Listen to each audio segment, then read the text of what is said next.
The title of today's devotional is Living in Glory Part 1. The memory verse is taken from the book of Isaiah chapter 60 verse 1. Arise, shine, for thy light is come, and the glory of the Lord is risen upon thee. The Bible reading is taken from the book of Mark chapter 5 from verse 25 to 34. And a certain woman, which had an issue of blood 12 years, and had suffered many things of many physicians, and had spent all that she had, and was nothing bettered, but rather grew worse, when she had heard of Jesus, came in the press behind, and touched his garment. For she said, If I may touch but his clothes, I shall be whole.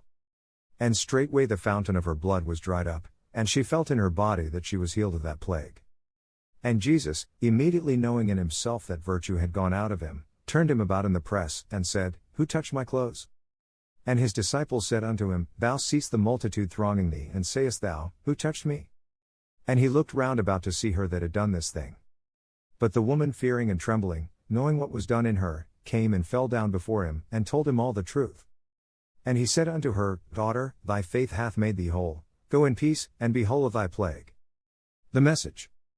It is difficult to describe God's glory, as it is a combination of the great power, splendor and holiness that accompany God's presence, as well as its effects on man.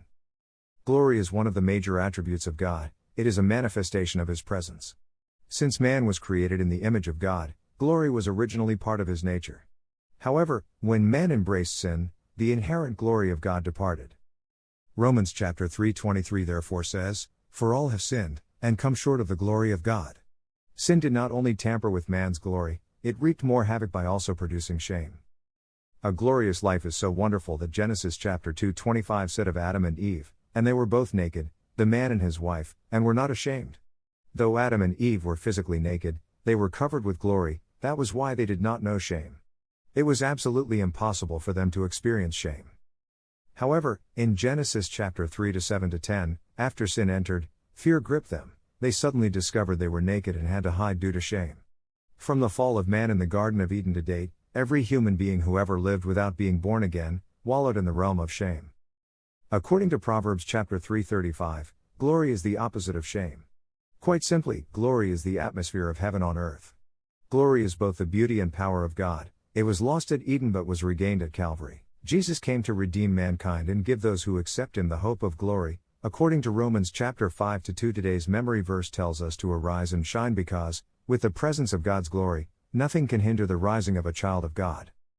I therefore pray for you, today, you will rise and begin to shine, in Jesus' name.